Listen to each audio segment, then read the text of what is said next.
Les rumeurs ont commencé à se propager.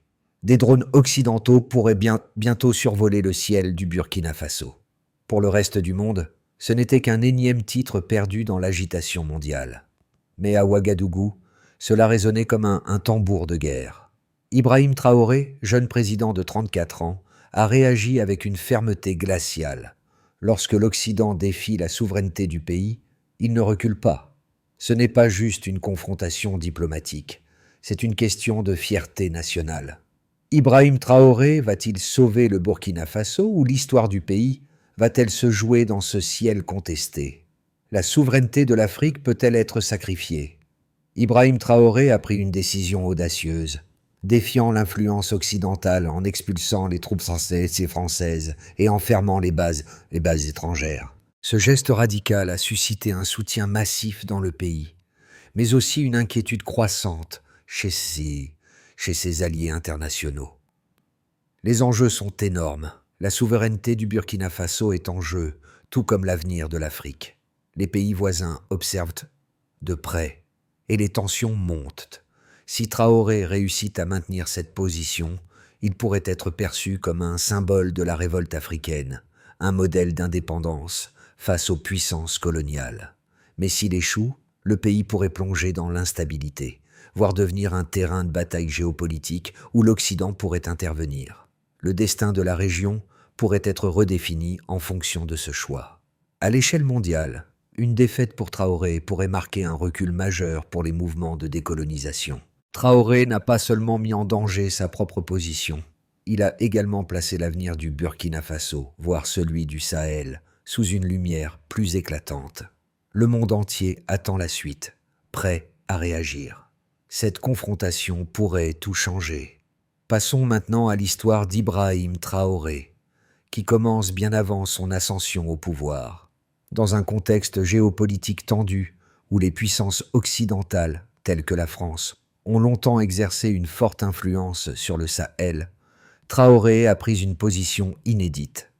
En 2022, après son coup d'État, il s'est rapidement imposé comme un chef militaire charismatique, réclamant une fin à la domination étrangère et affirmant l'autonomie du Burkina Faso.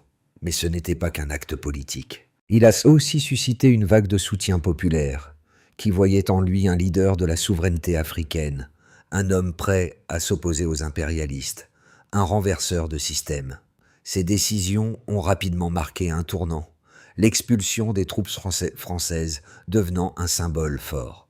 À travers ce geste, il a affirmé que l'ère des influences extérieures dans les affaires africaines était révolue. Pourtant, derrière ce vent de révolte se cachait une série de dilemmes complexes.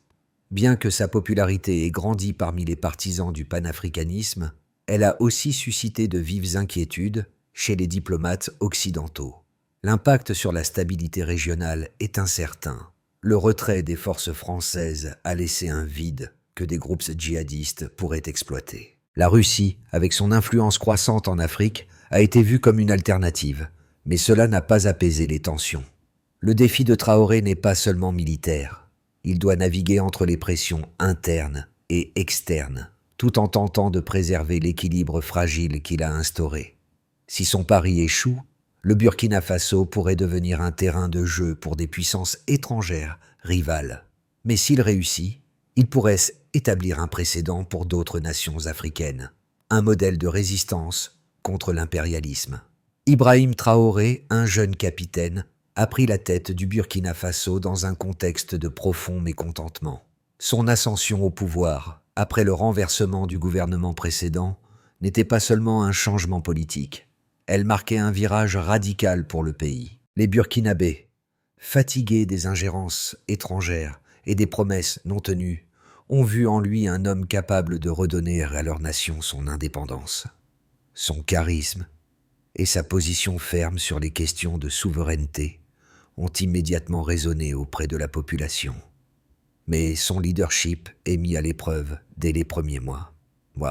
Le Burkina Faso, situé au cœur du Sahel, est vulnérable aux attaques de groupes dits djihadistes.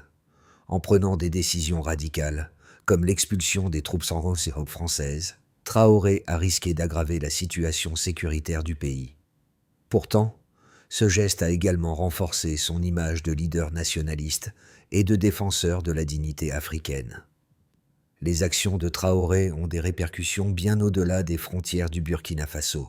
Son rejet des alliances traditionnelles avec l'Occident place le pays dans une position difficile, mais stratégique. Le soutien populaire qu'il reçoit est indéniable, mais le pays doit également faire face à des défis internes, l'instabilité, l'absence de partenaires militaires traditionnels et la menace croissante des extrémistes. Malgré cela, le président burkinabé continue de marteler son message. Le Burkina Faso est maître de son destin et aucun pays étranger ne dictera sa politique. À ses partisans, il est devenu un symbole de la résistance contre les puissances coloniales. À ses détracteurs, un homme dangereux qui met en péril l'équilibre régional. Ibrahim Traoré a secoué le Sahel dès son arrivée au pouvoir.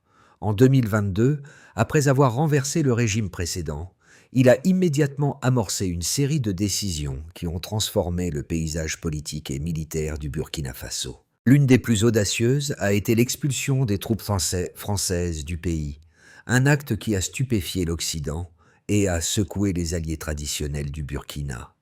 Ce geste radical a envoyé un message clair. Le pays ne se soumettra plus aux diktats des puissances étrangères. Mais cette décision a aussi eu des conséquences immédiates. Le Burkina Faso, autrefois partenaire clé de la France dans la lutte contre le terrorisme au Sahel, se retrouve désormais seul face à une menace croissante. Les groupes djihadistes qui prolifèrent dans la région voient dans ce vide une opportunité d'expansion. Les premières attaques contre des cibles militaires burkinabées ne tardent pas à se multiplier et la situation sécuritaire se dégrade rapidement.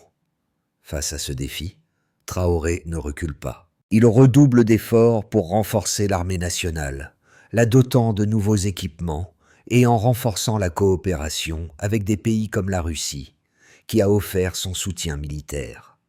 Parallèlement, le président burkinabé entreprend une série de réformes internes pour consolider son pouvoir et gagner le soutien de la population.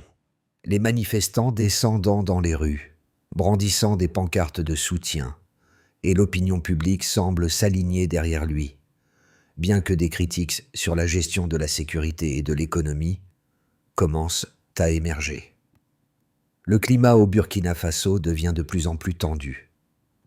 Traoré, en renforçant ses positions et en défiant l'Occident, se retrouve confronté à un dilemme de taille. Comment maintenir l'équilibre entre la défense de la souveraineté et la gestion des menaces internes? Les premiers 6 mois de son gouvernement ont été marqués par des tensions internes, mais aussi par des avancées politiques qui ont renforcé sa popularité parmi les jeunes et les militaires. Les sanctions internationales, l'isolement diplomatique et la pression croissante des voisins africains qui hésitent à soutenir son régime commencent à peser sur la jeune administration. Le président Traoré, cependant, reste inflexible, déterminé à faire du Burkina Faso un modèle de résistance pour d'autres nations africaines.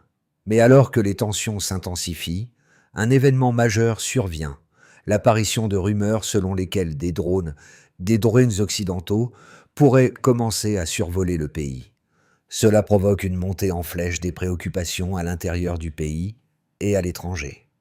Traoré réagit immédiatement, appelant ses partisans à se préparer à défendre l'espace aérien burkinabé. Une mobilisation des forces armées est lancée, et le pays se prépare à un affrontement potentiel qui pourrait avoir des conséquences bien au-delà des frontières du Burkina Faso. Les événements récents au Burkina Faso ont rapidement attiré l'attention internationale, et les chiffres commencent à refléter l'ampleur des changements en cours. Le pays, autrefois un allié clé de la France dans la lutte contre le terrorisme, a vu ses relations avec les puissances occidentales se détériorer de manière significative. En 2022, Ibrahim Traoré a pris la décision audacieuse d'expulser les troupes françaises, et cette décision a eu des répercussions immédiates sur la politique étrangère du Burkina Faso. Selon des rapports diplomatiques, la France a retiré plus de 3000 soldats et fermé plusieurs bases militaires. Cela a laissé un vide stratégique dans la région. bien que des groupes djihadistes et stratégistes aient rapidement profité de la situation pour intensifier leurs attaques. Les données de l'ONU montrent également une augmentation significative des incidents liés aux groupes djihadistes dans la région du Sahel, y compris au Burkina Faso. En 2022, le nombre d'attaques violentes a augmenté de 35% par rapport à l'année précédente, avec plus de 200 incidents recensés dans le pays. Cette augmentation a coïncidé avec l'expulsion des forces françaises, ce qui a renforcé l'argument de ceux qui affirment que la décision de Traoré a exacerbé la situation sécuritaire. Les chiffres montrent également une hausse du nombre de déplacés internes, avec plus de 1 million de personnes forcées de quitter leur foyer en raison de la violence. D'autre part, les initiatives prises par Traoré pour renforcer l'armée burkinabé ont commencé à porter leurs fruits, même si elles ne sont pas suffisantes pour inverser immédiatement la tendance. Le gouvernement a investi dans des équipements militaires modernes, y compris des drones de surveillance, des systèmes de défense aérienne et des véhicules blindés. En 2023, les dépenses militaires ont augmenté de 20% par rapport à l'année précédente. Un signe clair de l'engagement de Traoré à renforcer la sécurité nationale. Cependant, ces mesures n'ont pas encore permis de contenir la violence croissante des groupes djihadistes, qui continuent de menacer la stabilité du pays.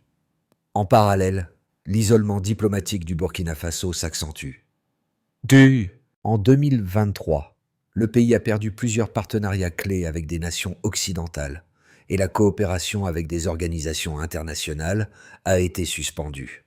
Cependant, Traoré a cherché à renforcer les liens avec des puissances alternatives, notamment la Russie et la Chine, bien que ces relations ne soient pas encore aussi solides que celles qu'il avait auparavant avec l'Occident. Les sanctions économiques imposées par l'UE et les États-Unis ont eu un impact direct sur l'économie burkinabé, avec une baisse de 12% des exportations en 2023. L'un des arguments les plus fréquents contre la politique de Traoré est qu'en expulsant les troupes françaises ici, il a mis en péril la sécurité du Burkina Faso et de la région. Les analystes occidentaux soutiennent que la présence des forces étrangères était essentielle pour lutter contre les groupes djihadistes, dont l'influence a considérablement augmenté ces dernières années. Sans l'aide militaire occidentale, les forces burkinabées risquent de se retrouver à court de ressources et de compétences pour mener une guerre efficace contre ces groupes, qui bénéficient souvent de soutien externe. Les critiques soulignent également que la décision de Traoré pourrait isoler le Burkina Faso sur la scène internationale, entravant ses efforts pour recevoir une aide humanitaire et un soutien diplomatique. L'un des points les plus discutés est l'impact des sanctions économiques. En réponse aux actions de Traoré, plusieurs pays occidentaux ont imposé des sanctions qui ont touché durement l'économie du Burkina Faso, entraînant une inflation de 8% en 2023. Cette situation a exacerbé les difficultés économiques et la pauvreté dans le pays, augmentant le mécontentement de certains secteurs de la population qui se sentent désormais pris en otage par un jeu géopolitique. En revanche, il est également possible de défendre la position de Traoré en soutenant que la souveraineté nationale et la fin de la domination étrangère sont des priorités légitimes. Traoré pourrait être vu comme un leader qui remet en question un modèle néocolonial, où les puissances étrangères dictent les politiques intérieures des nations africaines. Pour lui, l'indépendance est un objectif central, et il considère que le Burkina Faso ne doit pas dépendre de forces extérieures, mais plutôt renforcer ses capacités internes. De plus, Traoré a cherché à diversifier ses alliances, en établissant des relations avec la Russie et d'autres pays non occidentaux, ce qui pourrait permettre au Burkina Faso de trouver de nouveaux partenaires économiques et militaires, tout en réduisant sa dépendance à l'égard de l'Occident. Les partisans de Traoré font valoir que la souveraineté et l'autonomie sont des objectifs à long terme, qui, bien que risqués sur le moment, pourraient offrir au Burkina Faso une plus grande stabilité et un avenir plus indépendant. La résistance aux puissances impérialistes pourrait même inspirer d'autres nations africaines à suivre un chemin similaire. Le Burkina Faso ne se soumettra plus. Ces mots d'Ibrahim Traoré résonnent dans toute l'Afrique. Alors que l'Occident commence à réfléchir à une intervention, l'homme qui a défié les puissances impérialistes se prépare à prendre des mesures drastiques.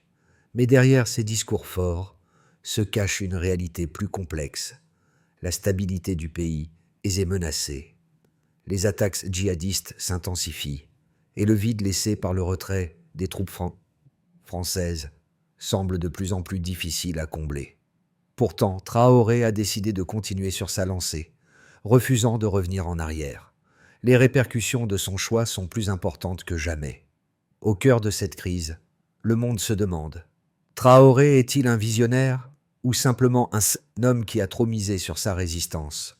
Le Burkina Faso parviendra-t-il à maintenir son indépendance face aux défis internes et externes? Ce qui se joue aujourd'hui pourrait bien déterminer non seulement le futur du Burkina Faso, mais aussi celui de l'Afrique tout entière.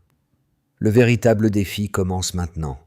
La confrontation avec l'Occident et ses alliés pourrait marquer une nouvelle ère de guerre, par procuration, mais elle pourrait aussi réécrire l'histoire du continent.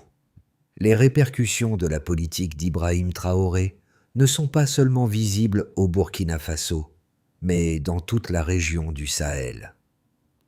Si son refus de se soumettre aux puissances occidentales a renforcé sa popularité auprès de nombreux Africains, il a aussi aggravé la situation sur le terrain. Le pays, désormais privé de l'appui militaire français, fait face à une hausse des attaques djihadistes, particulièrement dans les régions frontalières. Le nombre de victimes civiles augmente chaque mois et le pays semble de plus en plus en proie à l'instabilité. La situation économique est également préoccupante. Les sanctions imposées par l'Occident ont eu un impact direct sur les échanges commerciaux du Burkina Faso.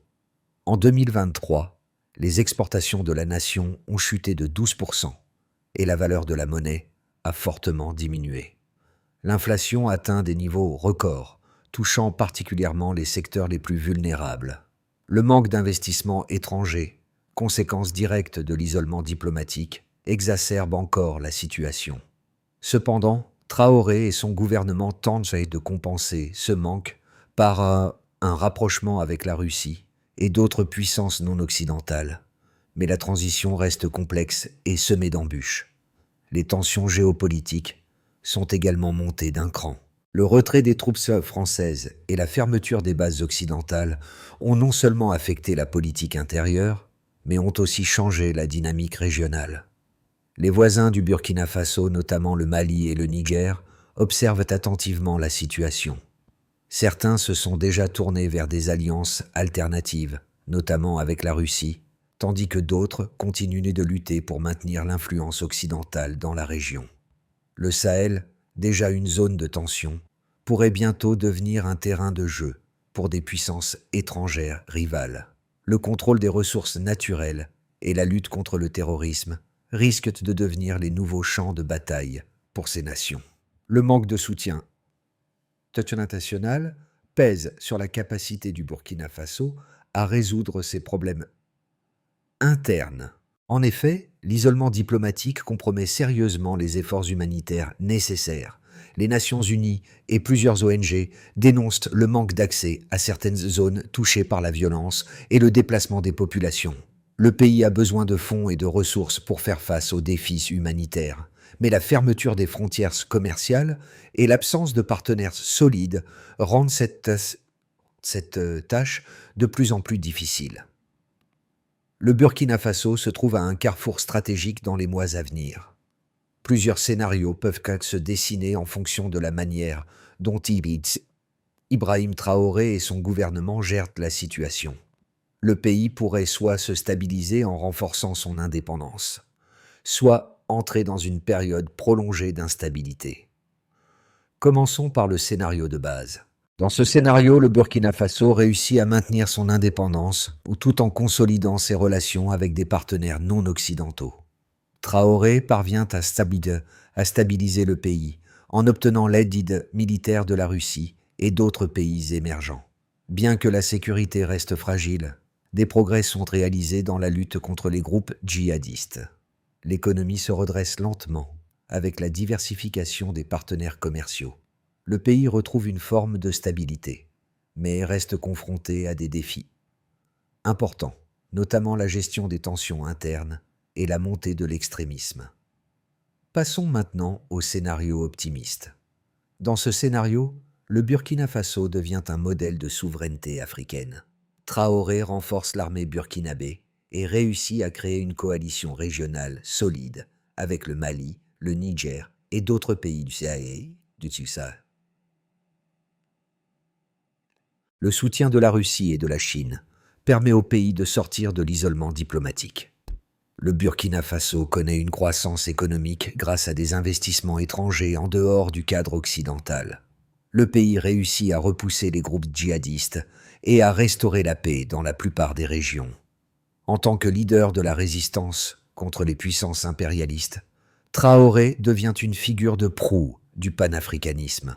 Enfin, considérons le scénario pessimiste. Dans ce scénario, la situation se dégrade rapidement. Les groupes djihadistes intensifient leurs attaques et le Burkina Faso se retrouve de plus en plus isolé diplomatiquement. L'économie continue de souffrir des sanctions internationales et du manque de partenariats commerciaux solides. L'instabilité politique atteint son sommet, avec des manifestations internes et des tensions croissantes parmi les militaires. Traoré fait face à une pression intérieure intense, et l'absence de soutien international rend difficile la gestion des crises. Le pays devient un champ de bataille pour des puissances extérieures, et le rêve d'indépendance de Traoré se transforme en un cauchemar géopolitique. Les enjeux du Burkina Faso dépassent largement les frontières du pays. Ibrahim Traoré incarne désormais une lutte pour la souveraineté africaine. Ce n'est pas seulement le destin d'une nation qui est en jeu, mais celui de toute une région qui cherche à se libérer de l'influence occidentale. Ce combat, qui oppose un jeune capitaine déterminé à son peuple et les puissances étrangères, pourrait redéfinir la géopolitique de l'Afrique pour les générations à venir. La question est de savoir si ce défi de Traoré va inspirer d'autres nations africaines à prendre position, ou si, au contraire, il sera un exemple d'échec tragique. Les jeunes Africains, en particulier, regardent ce qui se passe au Burkina Faso. Beaucoup voient en Ibrahim Traoré un modèle de résistance face à des puissances impérialistes qui ont longtemps dominé le continent. Mais à quel prix cette indépendance se fait-elle ? Les sacrifices nécessaires pour obtenir cette autonomie peuvent-ils être supportés par une population déjà éprouvée par la guerre et la pauvreté ? Ces questions résonnent dans toute l'Afrique, dans des pays qui ont longtemps été les victimes de l'ingérence étrangère. Le monde observe et s'embête également. L'Occident va-t-il accepter cette montée en puissance d'un leader qui défie ses intérêts ? Et si ce modèle de résistance se propageait à d'autres régions du continent ? La réaction internationale sera cruciale. Pour les puissances extérieures, ce qui se passe au Burkina Faso pourrait être un test décisif. Si Traoré réussit, cela pourrait inspirer une vague de changement dans toute l'Afrique. Mais si son projet échoue, cela pourrait marquer la fin de toute tentative de défiance à l'égard de l'ordre mondial actuel. Pour naviguer à travers cette crise et sécuriser l'avenir du Burkina Faso, plusieurs étapes cruciales doivent être suivies par Ibrahim Traoré et son gouvernement. Voici un possible plan d'action en 5 étapes pour rétablir la stabilité et l'indépendance du pays, tout en minimisant les risques. D'abord, le renforcement de la défense nationale. Il est impératif que le Burkina Faso continue de renforcer ses capacités militaires pour repousser les groupes djihadistes. Cela implique l'acquisition de nouveaux équipements militaires et la formation continue de l'armée burkinabé, tout en recherchant des partenariats avec des pays non occidentaux comme la Russie et la Chine. Ensuite, la diversification des partenariats économiques. L'isolement économique dû aux sanctions internationales doit être contourné. Le gouvernement burkinabé doit négocier des accords commerciaux avec des pays hors de l'orbite occidentale pour garantir une certaine indépendance économique. Les investissements dans les infrastructures locales, comme les routes et l'énergie, doivent également être une priorité. Puis, la stabilisation intérieure, la gestion de la crise humanitaire et la reconstruction des zones dévastées par les conflits sont essentielles. Le gouvernement doit travailler avec des organisations internationales et régionales pour fournir une aide humanitaire, rétablir l'ordre et garantir la sécurité des civils. Ensuite, la diplomatie panafricaine. Traoré pourrait renforcer son soutien au niveau régional en consolidant des alliances avec d'autres pays du Sahel, comme le Mali et le Niger. Il peut aussi jouer un rôle de leader dans les discussions panafricaines pour une Afrique plus unie et moins dépendante des puissances extérieures. Enfin, les réformes politiques internes. Il est crucial que le Burkina Faso mette en place des réformes politiques visant à renforcer la démocratie et à répondre aux préoccupations internes. Cela inclut la lutte contre la corruption et le soutien à l'instauration d'une gouvernance plus transparente et participative. Ces étapes ne sont pas faciles à accomplir, mais elles représentent les seules options viables pour garantir la souveraineté et l'avenir du Burkina Faso à long terme. Le parcours d'Ibrahim Traoré est celui d'un homme qui, face à l'adversité, a choisi de défendre son peuple plutôt que de céder aux pressions extérieures. Pour beaucoup, il incarne désormais la lutte pour la souveraineté et l'indépendance africaine. Mais cette lutte n'est pas sans sacrifice. Chaque décision prise, chaque discours prononcé par Traoré a des répercussions qui se font sentir bien au-delà des frontières du Burkina Faso. Alors que le pays fait face à de nombreux défis, l'espoir persiste. Les Burkinabés ont choisi de se battre pour leur dignité, leur liberté et leur droit à déterminer leur avenir. Et, dans ce combat, ils ne sont pas seuls. De plus en plus de nations africaines commencent à voir en Traoré un modèle de résistance, un leader prêt à tout pour protéger l'autonomie de son pays. Que l'histoire du Burkina Faso se termine dans le chaos ou dans la renaissance, une chose est certaine. Ce combat a ravivé la flamme de l'indépendance en Afrique. Traoré, qu'on l'admire ou qu'on le critique, restera l'homme qui a défié les puissances impérialistes et qui a placé son pays sur une nouvelle trajectoire. Les événements au Burkina Faso ne sont pas simplement une question de politique étrangère ou de décision militaire. Ils touchent à des questions plus profondes sur le contrôle, la souveraineté et l'avenir de l'Afrique. Ibrahim Traoré, en défiant l'Occident, a ouvert une porte vers un avenir incertain, mais aussi une voie vers une Afrique plus autonome, libre de ses choix. Alors que la situation continue d'évoluer, il est crucial que le monde prenne en compte les voix africaines. Le destin du Burkina Faso est entre les mains de ses citoyens et de ses leaders. Mais pour que ce changement soit durable, il faut un soutien international qui respecte l'autodétermination des peuples africains. Les choix faits aujourd'hui auront un impact sur les générations futures. Le monde observe, mais c'est à l'Afrique de décider si elle souhaite vraiment tracer sa propre voie. Le Burkina Faso pourrait être un symbole pour le continent tout entier. Le ciel sera-t-il le dernier bastion de la souveraineté africaine? À vous de voir ce qui se jouait ici.